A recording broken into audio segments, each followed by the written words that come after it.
Ei, som. Ei. Bom dia, igreja, graça e paz de Jesus, amém. Que alegria estarmos aqui em mais um domingo, vivendo algo sobrenatural da parte de Deus, e nesses próximos minutos nós ouviremos aquilo que o Senhor tem a falar ao nosso coração. Então, por gentileza, não fique olhando para o relógio, não fique olhando para o tempo, quanto tempo falta. Quando a gente estava lá no mundão, a gente não se preocupava com a hora.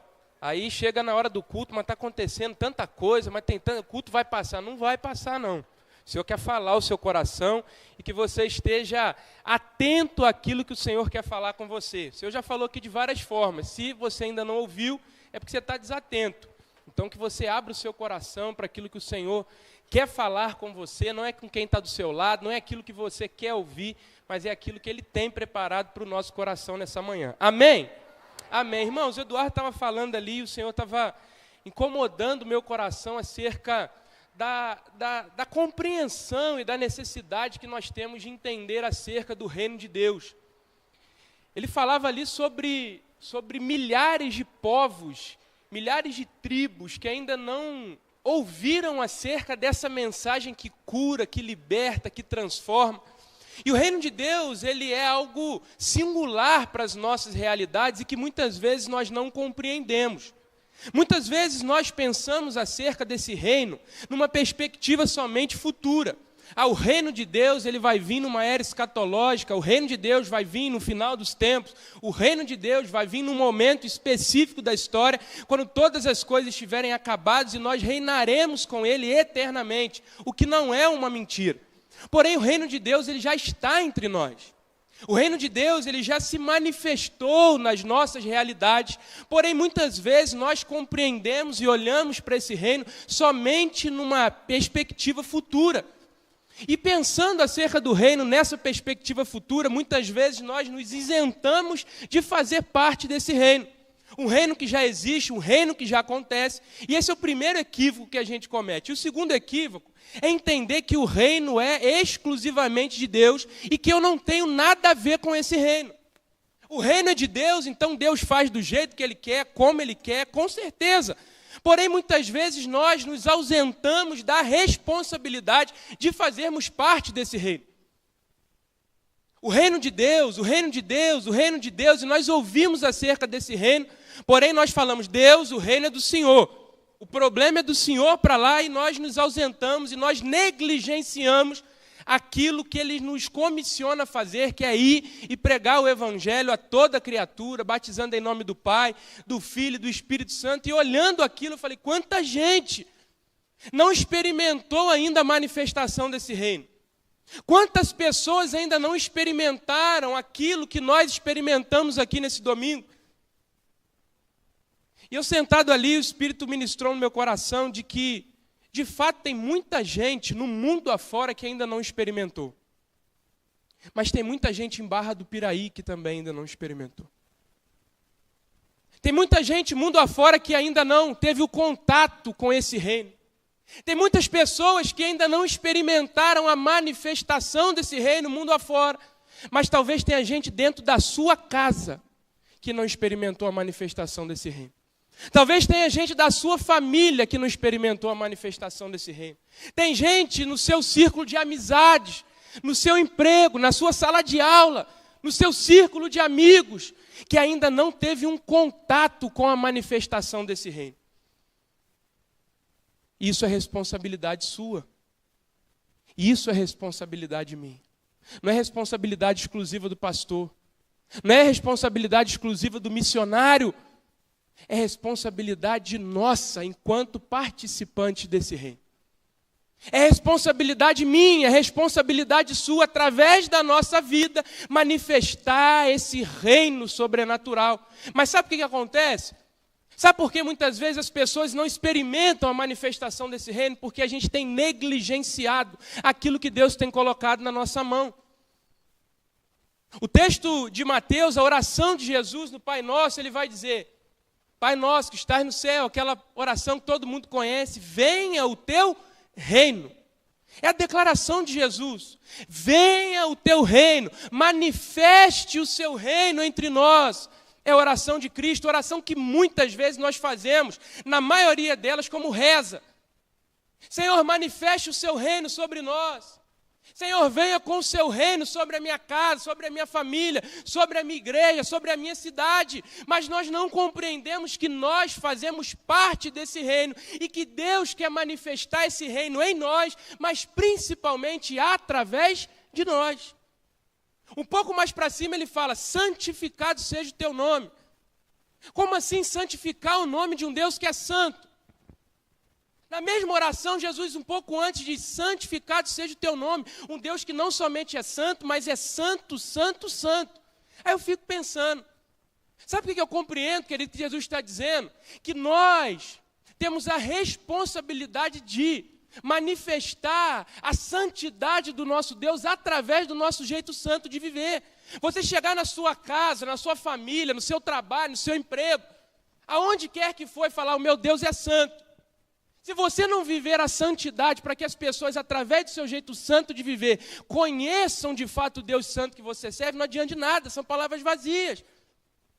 E é isso que a gente tem vivido. Nas realidades que estamos inseridos, a gente tem dito, nosso Deus é santo, mas a gente vive completamente diferente daquilo que a gente fala. É por isso que as pessoas não experimentam a manifestação desse reino, porque nós, os filhos desse reino, não temos vivido conforme esse reino.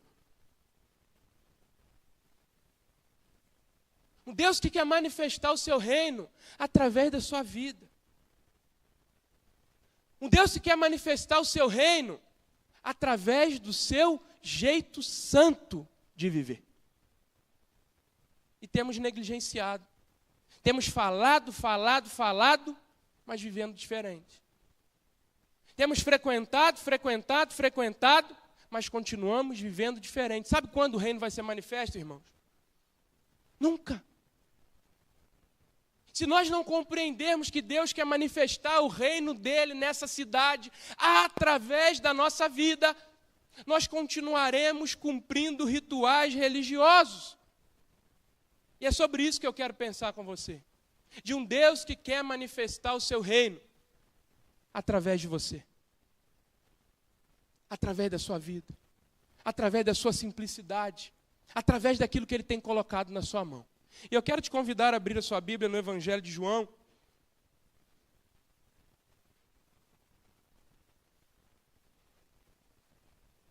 Capítulo de número 6. João, capítulo 6. Após essas coisas, verso 1, Jesus partiu para o outro lado do mar da Galileia, que é o mar de Tiberíades, e uma grande multidão o seguia, porque eles viam seus milagres que operava sobre os enfermos. E Jesus subiu ao monte e assentou-se ali com os seus discípulos, e a Páscoa, a festa dos judeus, estava próxima. Então Jesus, levantando seus olhos e vendo que uma grande multidão vinha até ele, disse a Filipe, Filipe, onde nós compraremos pão para que esses possam comer? Mas dizia isso para o experimentar, porque ele bem sabia o que iria fazer. Filipe respondeu-lhe então, 200 denários de pão não são o suficiente para que cada um deles coma um pouco. Um dos seus discípulos, o André, irmão de Simão Pedro, disse-lhe, está aqui um rapaz que tem 5 pães de cevada e 2 pequenos peixes, mas o que é isso para tanta gente? E disse Jesus, fazei os homens se assentarem, havia ali muita grama naquele lugar. Assim os homens se assentaram em número de aproximadamente 5.000. E Jesus tomou os pães e, havendo dado graça, distribuiu para todos os discípulos e os discípulos para os que estavam assentados, e do mesmo modo os peixes, quanto eles queriam comer. E quando estavam saciados, disse aos seus discípulos, recolhei os pedaços que sobraram, para que nada se perca. Recolheram, pois, e encheram 12 cestos de pedaços de 5 pães de cevada, que sobejaram aos que haviam comido. Então, vendo aqueles homens o milagre que Jesus tinha feito, diziam, este é verdadeiramente o profeta que devia vir ao mundo. Senhor, fala-nos através da sua bendita palavra o que nós pedimos, em nome de Jesus. Amém e amém. Queridos, um Deus quer manifestar o reino através de nós. E é isso que acontece no decorrer da história. Se nós analisarmos a pedagogia de Deus ao manifestar as coisas, nós olharmos e identificarmos a pedagogia de Deus ao manifestar o seu reino, nós vemos Deus constantemente chamando homens e mulheres a participarem dessa manifestação. Obviamente, tem coisas que Deus faz sozinho, porém existem coisas que Deus comissiona pessoas para fazerem juntamente com Ele. E nós vemos isso desde o início da criação. Nós vemos no capítulo 1 do livro de Gênesis, Deus criando todas as coisas a partir do nada, sozinho, sem ajuda de ninguém. Mas no final da criação, a Bíblia diz que Ele cria um homem. E Ele chega a esse homem e diz, olha, venha fazer parte do que eu estou fazendo. Você vai dar nome aos animais. Deus poderia já ter feito os animais com nome, mas Ele chama esse homem para que esse homem participasse da criação, dando nome aos animais. Nós vemos Deus fazendo isso com Moisés. O clamor do povo no Egito chega até Deus e Deus fala, eu vou libertar meu povo. E Deus poderia libertar o seu povo de várias formas, de vários jeitos, de várias maneiras, porém Ele chama um homem chamado Moisés para participar. Vem comigo. Vem comigo que você vai fazer parte disso. Vem comigo que você vai ser o libertador desse povo. Vem comigo que quando lermos milhares de anos depois acerca desse movimento, acerca dessa manifestação do meu reino, o seu nome vai estar lá porque você vai fazer parte. Então Moisés vai, participa daquele movimento. Ele chega diante do mar, cercado de montanha dos dois lados, o exército vindo atrás, o mar na frente, um desespero total. E Deus chega para Moisés e fala assim, Moisés, eu vou abrir o mar. Mas você vai fazer parte, estende o cajado. Querido, Deus poderia simplesmente abrir o mar, mas Ele chama Moisés para fazer parte. Moisés então levanta o cajado, o mar se abre. Então nós vemos a pedagogia de Deus em comissionar no decorrer da história homens e mulheres para fazer parte. Aí entra Jesus na história. E o que Jesus faz? Repete essa pedagogia. Jesus também comissiona homens e mulheres para fazerem parte dos milagres e da manifestação do reino dele. Primeiro milagre, João capítulo 2. A Bíblia vai dizer que Jesus está na festa de casamento, acaba o vinho, acaba a alegria, ele então é indagado pela sua mãe, que acabou o vinho, ele pergunta o que eu tenho a ver com isso, a festa não é minha, mas ele entende um pouco depois que era necessário ele intervir. E ele poderia pegar o restinho de vinho, multiplicar, ele poderia ir direto no tanque, colocar a mão e a água ser transformada, mas ele chega e chama os serviçais. Ele chega e chama pessoas que nós não sabemos o nome, que nós não sabemos de onde vêm, o que fazem. Ele então chama esses serviçais e diz, olha, vem fazer parte desse milagre. Eu vou manifestar o meu reino, é o meu primeiro milagre. Vem fazer parte disso. Vai lá e pega as talhas e enche de água. Ou seja, Jesus poderia fazer de várias formas esse milagre. Ele chama as pessoas para fazerem parte dessa manifestação desse reino, juntamente com ele. Eles vão lá, enchem as talhas de água, trazem até Jesus, o milagre acontece, a festa continua, a alegria toma aquele lugar, porque pessoas também participaram daquilo que ele estava fazendo. João capítulo 11, um pouco mais para frente, um texto conhecido, desde a morte de Lázaro, Jesus usa da mesma pedagogia. Lázaro está morto, cheirando mal, no estado de putrefação, cheirando mal, já o seu corpo decompondo. Jesus chega naquele lugar, está diante daquela caverna, e no texto de João 11 tem um detalhe que eu fico me interrogando. Por que ali fala que a caverna estava fechada e tinha uma pedra naquela porta? Qual que é a relevância de uma pedra na porta de uma caverna, enquanto um homem que estava morto há dias vai ressuscitar? E o texto diz que Jesus chega e antes de Jesus fazer o milagre, antes do reino ser manifesto, ele chega para os amigos e fala assim, olha, removam a pedra. O que Jesus está dizendo? Eu vou fazer. Eu vou ressuscitar. O milagre vai acontecer, o reino vai ser manifesto, mas vocês vão fazer parte. Removam a pedra. Eles vão, removem a pedra, então Deus grita, Lázaro, vem para fora. Lázaro sai. E Lázaro sai com a mão toda enfaixada, com o pé todo enfaixado. E Jesus chama de novo. Jesus chega e fala, olha, agora vocês vão lá e removam a atadura. Por que Lázaro já não sai festejando, cantarolando, levantando mão? Saiu como uma múmia, todo amarrado. E aqueles mesmos homens que participaram removendo a pedra, agora eles participam removendo as ataduras. Essa é a pedagogia do reino. Um reino que é manifesto, mas um reino que chama a participação dos filhos desse reino. E aqui não foi diferente. Aqui Jesus quer usar da mesma pedagogia. A multidão está com fome, acompanhando Jesus pelos vilarejos, Jesus andando, fazendo sinal, fazendo maravilha, até que eles chegam num lugar. Jesus vai despedir essa multidão, mas antes ele diz, olha, eu não posso mandar eles embora com fome. Eles estão me acompanhando, eles estão me seguindo, eles estão fazendo parte daqui desse movimento. Eu não posso mandar eles embora sem antes alimentá-los. Aí chama Filipe para participar. O reino vai ser manifesto, o milagre vai acontecer. Ele chega para Filipe e fala assim, Filipe, vem fazer parte comigo. Filipe, eu vou manifestar meu reino. Filipe, eu vou manifestar a minha glória. Filipe, você precisa fazer parte desse movimento. É o que ele faz com Filipe. Assim como ele chamou os serviçais, assim como ele chamou os amigos para removerem a pedra. Mas Filipe negligencia o chamado de Jesus. O texto vai dizer, no verso 6, que Jesus dizia isso para o experimentar, porque ele já sabia o que ele iria fazer. Jesus já ia multiplicar o pão e o peixe, Jesus já ia alimentar a multidão, mas ele dá a Filipe a oportunidade de fazer parte da realização daquele milagre. Ele dá a oportunidade a Filipe a fazer parte da manifestação do reino de Deus na terra. Mas Filipe olha para Jesus e negligencia o chamado de Jesus para fazer parte da manifestação do reino, para fazer parte do milagre. E quantos de nós não temos feito isso? Jesus tem olhado nos nossos olhos e nos chamado a fazer parte. Venha fazer parte do que eu estou fazendo na terra.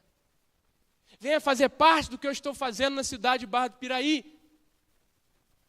E nós olhamos para Jesus e negligenciamos o chamado que ele nos tem feito. Ah, não, chamo outro. Estou muito cansado, estou com muita tarefa. Estou trabalhando muito. Estou estudando muito. Tenho filho, tenho comida para fazer, tenho uma série de coisas, eu não estou com tempo, Jesus, para fazer parte do que você está fazendo. Quantas vezes tem sido essa a nossa resposta?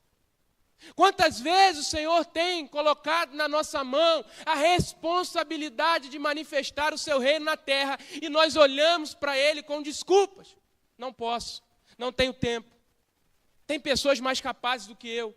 Isso é responsabilidade do pastor, isso é responsabilidade do diácono, isso é responsabilidade do líder de célula. Quem te disse isso? O Senhor quer manifestar o seu reino através da sua vida, querido. E muitas vezes nós temos fechado a porta na cara de Jesus com uma série de desculpas esfarrapadas. Porque temos tempo para tantas coisas, mas não temos tempo para manifestar o reino dele. Para que pessoas experimentem aquilo que nós estamos experimentando. O Senhor te chama. Não importa quantos anos você tem. Não importa quantos anos de caminhada cristã você tem. Não importa quantos talentos você tem. O Senhor, através da sua, através da minha vida, quer manifestar o seu reino. E eu olho para esse texto, queridos, e eu aprendo algumas verdades acerca dessa manifestação. A primeira delas é que o reino de Deus é manifesto na medida em que nós saímos da zona de conforto. O texto vai dizer que Jesus está andando com os discípulos, a multidão acompanha, cansado, sol na cabeça, com fome.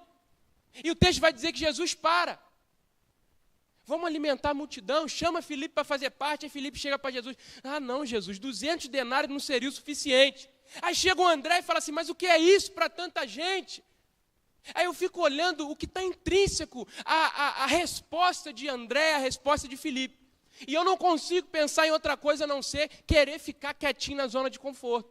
É como se ele estivesse dizendo para Jesus assim, Jesus, a gente está cansado. A gente está percorrendo os vilarejos. A gente está com fome, o Senhor está preocupado com multidão, deixa a multidão para lá, deixa a multidão, cada um come na sua casa, cada um faz o que achar que deve ser feito, cada um come o que tem, eles se viram para lá, eles se resolvam. A gente está cansado, vamos descansar, vamos tomar um banho, vamos comer alguma coisa, vamos ficar aqui a gente quietinho no nosso lugar enquanto a multidão se lasca para lá. É isso que Filipe está dizendo. Jesus, a gente já fez tanta coisa por eles. O Senhor já multiplicou, o Senhor já transformou, o Senhor já curou, o Senhor já libertou. Agora deixa eles para lá. Deixa eles resolverem, cada um do seu jeito, cada um com o que já tem. Vamos ficar a gente aqui no nosso cantinho. Por um lado, então, nós temos a acomodação dos discípulos.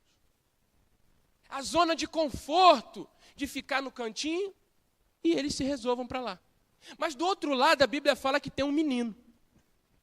E se por um lado nós temos a acomodação dos discípulos, do outro lado nós temos a inquietação do menino. O menino olha para aquela multidão e diz, eu não posso ficar aqui quietinho no meu, com meus 5 pães, com os meus 2 peixinhos, enquanto a multidão está com fome. Eu não posso ficar aqui na minha zona de conforto, com a minha mochilinha, enquanto os que estão lá do meu lado estão passando necessidade, precisam se alimentar. Então, por um lado nós temos a acomodação dos discípulos e do outro lado nós temos a inquietação do menino em virtude à necessidade das pessoas. Por um lado nós temos os discípulos agindo com indiferença, que eles se resolvam para lá, o problema é da multidão que está com fome. Do outro lado nós temos o menino se colocando no lugar daquela multidão e entendendo e enxergando a necessidade dela. E eu quero te perguntar, que lado você está? A multidão está com fome, e não fome física. A multidão está necessitada. A multidão lá fora está caminhando a passos largos para o inferno. A multidão lá fora vive uma vida vazia. E muitas vezes nós, os discípulos, estamos olhando para a realidade da multidão com indiferença, que eles se resolvam para lá, eu já estou salvo, eu já estou vindo prestar meu cultinho no domingo, estou levantando a minha mão, estou trazendo meu dízimo, a minha oferta, estou indo na cela, estou cumprindo meus rituais religiosos, que a multidão se lasque para lá. Será que tem sido a nossa realidade? De olhar somente para dentro do nosso umbigo, enquanto a multidão lá fora está sedenta, e nós estamos sentadinhos na nossa zona de conforto com a nossa mochilinha, enquanto as pessoas estão precisando da manifestação desse reino.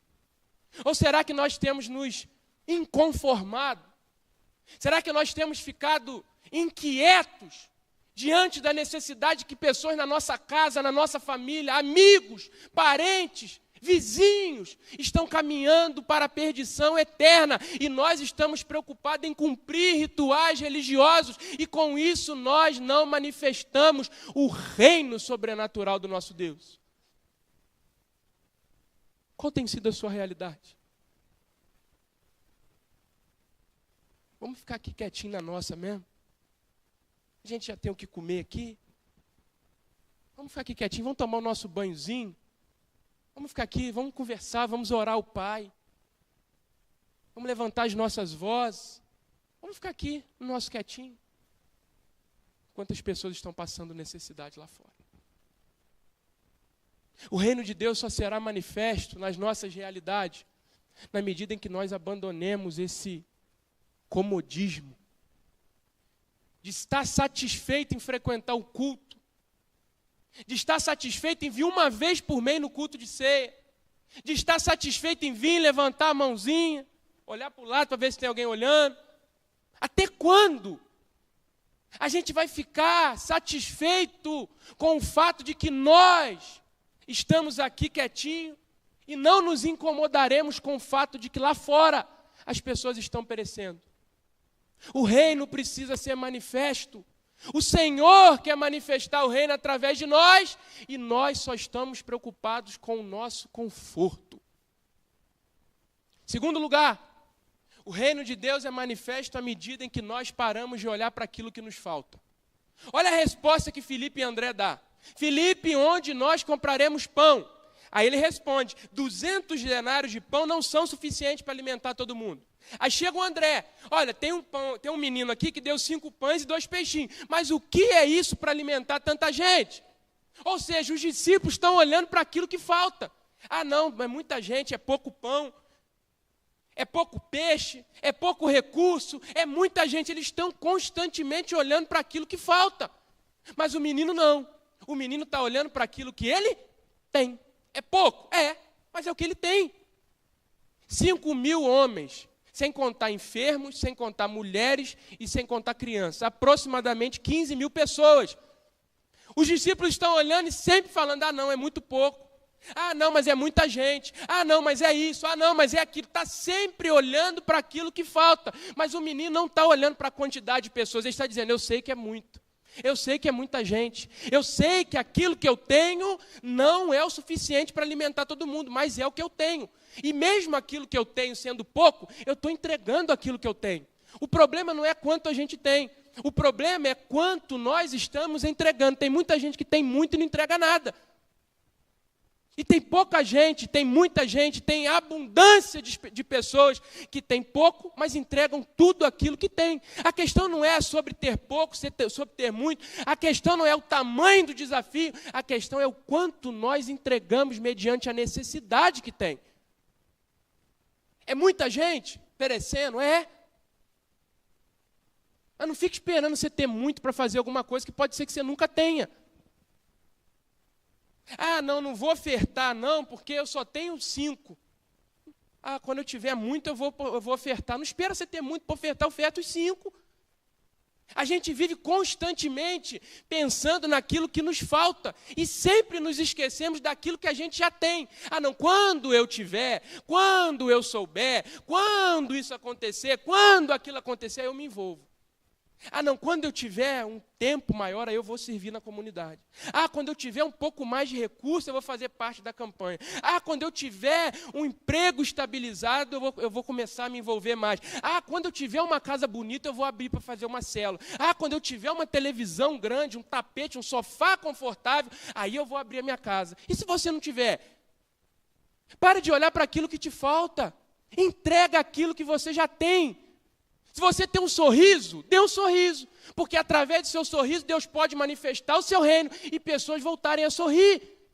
Se você tem um abraço, dê abraço, porque através do seu abraço o Senhor manifesta o reino e pessoas são curadas. Se você tem cuidado, entregue o cuidado, porque através do seu cuidado o Deus manifesta o seu reino e pessoas se sentem amadas. Deus quer usar o pouco que você tem, mas você está preocupado com a quantidade, sempre inventando desculpa que ainda está faltando alguma coisa. Ah, mas a minha casa é muito feia. Deus não quer saber se sua casa é feia ou bonita. Deus quer usar a sua casa para manifestar o reino ali, para alcançar a sua família, os seus vizinhos. Pare de olhar para aquilo que te falta. Ah, mas eu não sei falar, eu não sei cantar como o Anderson canta, eu não sei fazer nada. Entrega aquilo que você tem. Porque Deus não está preocupado com quantidade, Deus está preocupado com pessoas que querem que o reino seja manifesto através das suas vidas, mesmo que aquilo que elas têm é pouco. Pare de olhar para o que falta, querido. O Senhor quer manifestar o reino através de você. E você vive enrolado com desculpa. Ah, mas é isso, mas é aquilo, mas é isso, mas pare. Entrega o que você tem, mesmo que seja pouco, mesmo que a necessidade seja grande, que através do seu pouco o Senhor faz infinitamente mais. Terceiro e último lugar, eu aprendo com esse texto, que o reino é manifesto à medida em que nós colocamos aquilo que temos no lugar certo. O texto diz que o menino tem 5 pães e 2 peixinhos. Está lá no cantinho dele. Ele poderia ficar lá, comer, encher a barriguinha dele, seguir viagem, cada um com seus problemas. Ele se incomoda, se levanta e entrega aquilo que ele tem no lugar certo, nas mãos de Jesus. O que ele está dizendo? Olha, o que eu tenho é pouco. 5 pães e 2 peixinhos realmente não alimenta a multidão. Mas eu vi esse homem andar sobre as águas. Eu vi ele ressuscitar morto. Eu vi ele fazer cego enxergar. Eu vi ele libertar pessoas cativas por demônios. Eu vi ele fazer paralítico voltar a andar. Eu vi ele fazer inúmeros sinais e maravilhas. Os 5 pães e 2 peixinhos na minha mão é pouco, mas nas mãos dele é o suficiente para fazer infinitamente mais daquilo que pedimos ou pensamos, porque ele é o nosso Deus. Queridos, os seus 5 pães e 2 peixes na sua mão vai ser eternamente pouco e insuficiente.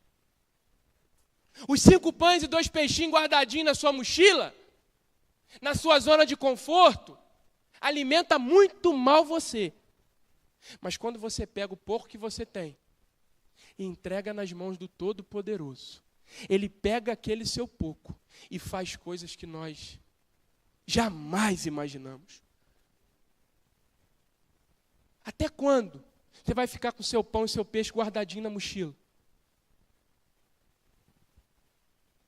O reino precisa ser manifesto na cidade de Barra do Piraí. O reino precisa ser manifesto nas famílias de Barra do Piraí. O reino precisa ser manifesto nas escolas de Barra do Piraí. O reino precisa ser manifesto nos hospitais, nos clubes de Barra do Piraí. E o Senhor conta com o meu pouco, e o Senhor conta com o seu pouco, para fazer infinitamente mais. A solução para Barra do Piraí não está em política, não está em governante de direita, de esquerda, não está em vereador, não está em presidente. A solução para as famílias, para os jovens, para a cidade, para a nossa nação, para o nosso estado, está no fato de que o reino precisa ser manifesto.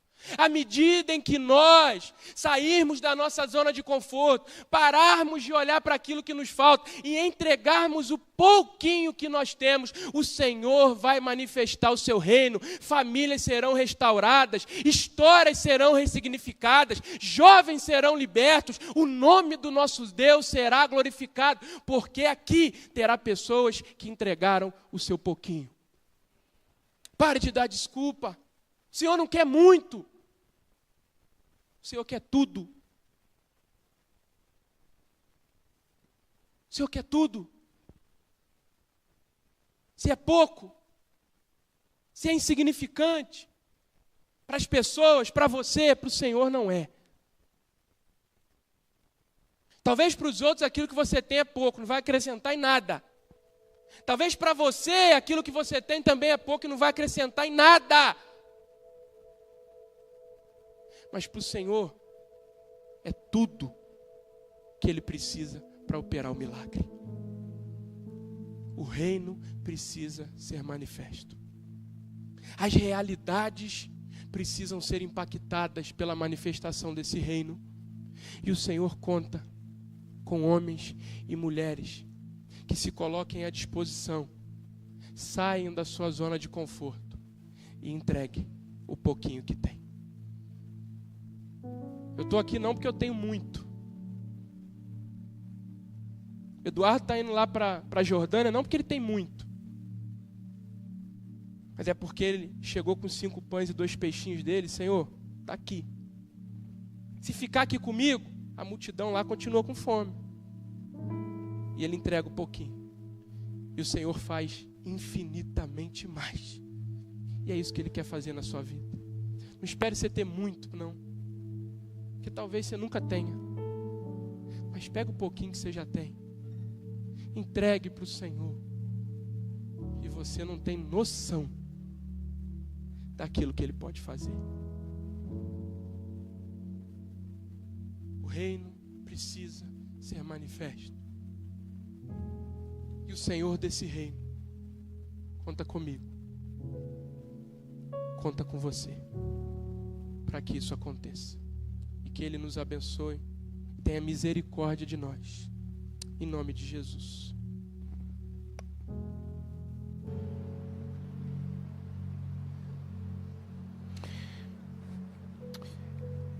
Eu estava nesse congresso, nesses 3 últimos dias, eu vi um depoimento de um pastor lá em Fortaleza, no Ceará,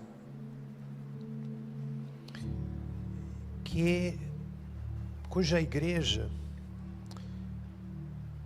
fez uma parceria com o Estado para cuidar de presídios, equipar um presídio, uma sala com ar-condicionado, arrumar a sala para os presos poderem ouvir a palavra de Deus. Colocou uma televisão para os presos assistirem o culto da igreja.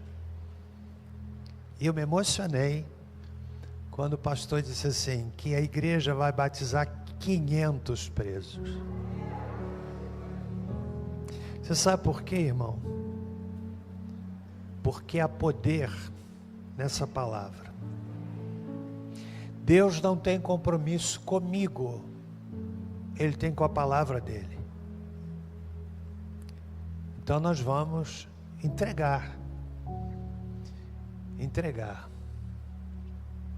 Essa é uma geração de crentes que olham para a igreja como clientes.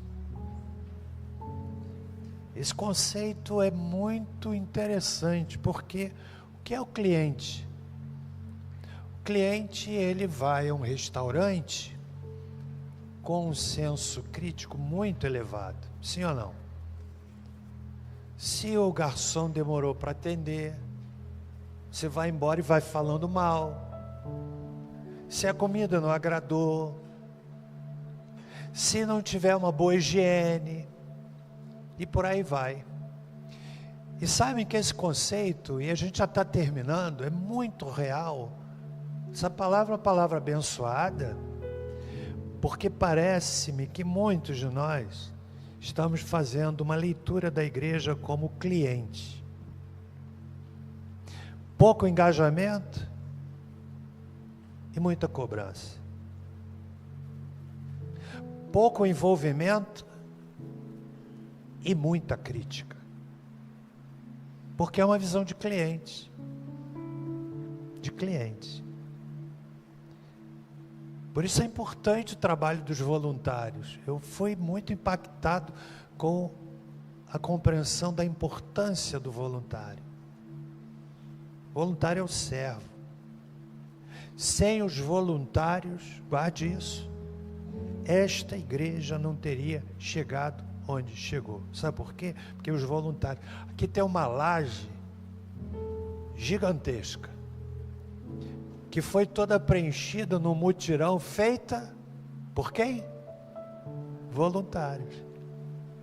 Voluntários. Pessoal que vinha aqui trabalhar, enquanto a gente trabalhava para encher essa laje, as irmãs na cozinha que ficavam daquele lado faziam almoço, e faziam almoço porque eram o quê? Voluntários.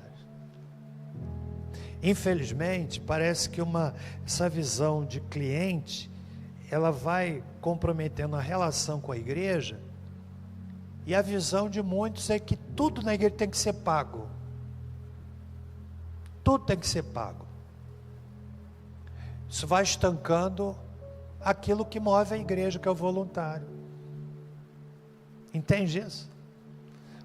Glória a Deus pela palavra pregada aqui. Nós avançamos 5 minutos, mas abençoa você, irmão. Vamos ficar em pé? Nós vamos encerrar o culto, e eu quero, antes de orar encerrando, dizer o seguinte: domingo que vem, nós vamos ter uma importante assembleia no culto da manhã, que é a assembleia para recebimento de novos membros. Nós vamos votar também o pedido do Emerson, que quer ser consagrado ao ministério da palavra. E na sexta-feira, dia 22, nós vamos ter uma reunião com todos os líderes e quem mais desejar, para nós ouvirmos o pedido dele. Vamos sabatiná-lo. Verdade. E caso a igreja concorde, nós vamos votar isso no domingo que vem de manhã. Então você, líder, vem estar presente, né? Amém, gente? Quantos foram abençoados nessa manhã? Amém. Senhor, muito obrigado pela palavra recebida, por tudo que nós ouvimos aqui, os testemunhos da irmã Josiane, o testemunho missionário do jovem Eduardo, e sobretudo pela palavra pregada, Senhor. Muito obrigado por tudo que o Senhor está fazendo e por tudo que o Senhor fará na vida desta igreja. E agora que vamos para os nossos lares, nós o fazemos debaixo da seguinte bênção: que o amor de Deus, nosso Pai, que a graça salvadora de Jesus Cristo e que a doce consolação do Espírito Santo conosco sejam, e com todo o povo de Deus pela face da terra espalhado, desde agora e para todo sempre. Amém. Vá em paz. Eduardo, por favor, coloque-se ali. Se você puder e sentir-se tocado, vá lá pegar uma ficha com o irmão. Deus abençoe.